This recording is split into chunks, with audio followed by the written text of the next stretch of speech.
L'onglet Analyse, lui, permettra d'accéder aux sujets à travailler par l'élève, ainsi qu'aux tutoriels qui sont proposés pour progresser.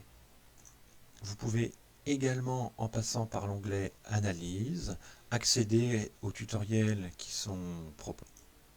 Il faut savoir qu'il existe d'autres types de parcours déjà proposés, à part les parcours de rentrée, tels que par exemple le parcours Humanité langue vivante pour les élèves de seconde professionnelle, ainsi qu'un parcours sciences.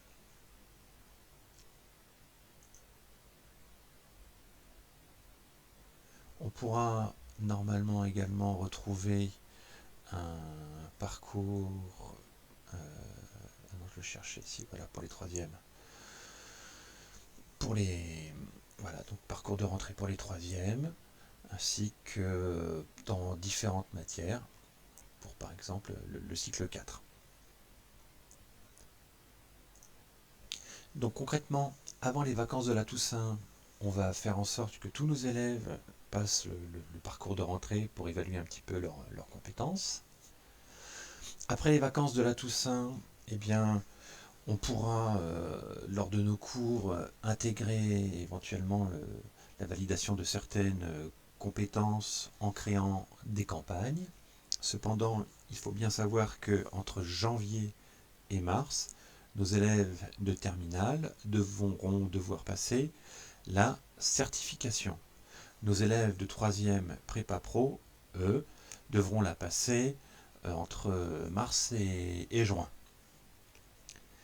Donc, comme je vous le disais, concernant la certification, l'élève va devoir valider au minimum un niveau sur 5 dans les compétences. On aura une date qui leur sera donnée de façon à pouvoir passer cette certification. Et après l'obtention de leur bac, le parcours PIX sera toujours valide et disponible, notamment si les élèves décident de faire une poursuite d'études.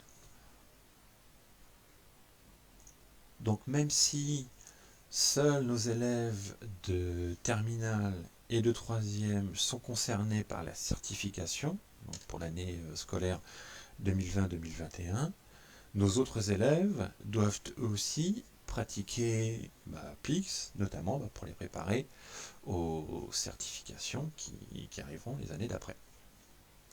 Pour rappel, donc pour accéder à PIX, nous, en tant qu'enseignants, vous taperez dans votre moteur de recherche pix.fr, d'accord ? Et ensuite, vous vous connecterez avec votre profil et votre mot de passe que vous avez créé lorsque vous aurez reçu votre invitation. Les élèves, quant à eux, passeront par mon bureau numérique, iront dans Ressources, Médias Centre, et là chercheront dans la deuxième page PIX, et ils se connecteront et ils rentreront le code de la campagne que vous aurez créé ou que vous aurez noté s'il s'agit de la campagne là pour les tests de rentrée. Voilà. Si vous avez des questions, eh bien n'hésitez pas, je reste à votre disposition encore une fois. Et bon courage.